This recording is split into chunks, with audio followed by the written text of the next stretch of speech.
ശരിക്കും നമ്മുടെ ഫാമിലിയിൽ കുട്ടികളില്ലാത്തൊരു കപ്പിൾസ് ഉണ്ട് എന്നുണ്ടെങ്കിൽ, അല്ലെങ്കിൽ ജനറ്റിക് ഡിസോർഡർ ഉള്ള ഒരു കുട്ടി ഉണ്ട് എന്നുണ്ടെങ്കിൽ, നമ്മുടെ പ്രഗ്നൻസിനെ ബാധിക്കുന്ന ഒരു കാര്യമാണോ അത്?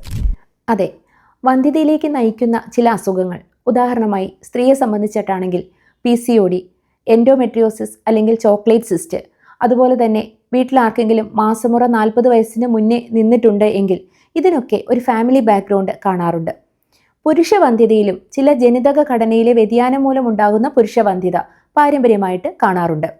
അതുപോലെ തന്നെ പ്രാധാന്യമർഹിക്കുന്ന ഒന്നാണ് ഫാമിലിയിൽ ആർക്കെങ്കിലും കൂടെ അബോർഷൻസ് ഉണ്ടായിട്ടുണ്ട്, അല്ലെങ്കിൽ ജനറ്റിക്കലി വയ്യാത്ത ഏതെങ്കിലും കുട്ടി വീട്ടിൽ ജനിച്ചിട്ടുണ്ട് എങ്കിൽ അവർക്കൊക്കെ ഈ ഫെർട്ടിലിറ്റി ഇവാലുവേഷനോടൊപ്പം തന്നെ ചില ടെസ്റ്റുകൾ കൂടി ചെയ്യേണ്ടതായിട്ട് വരാം.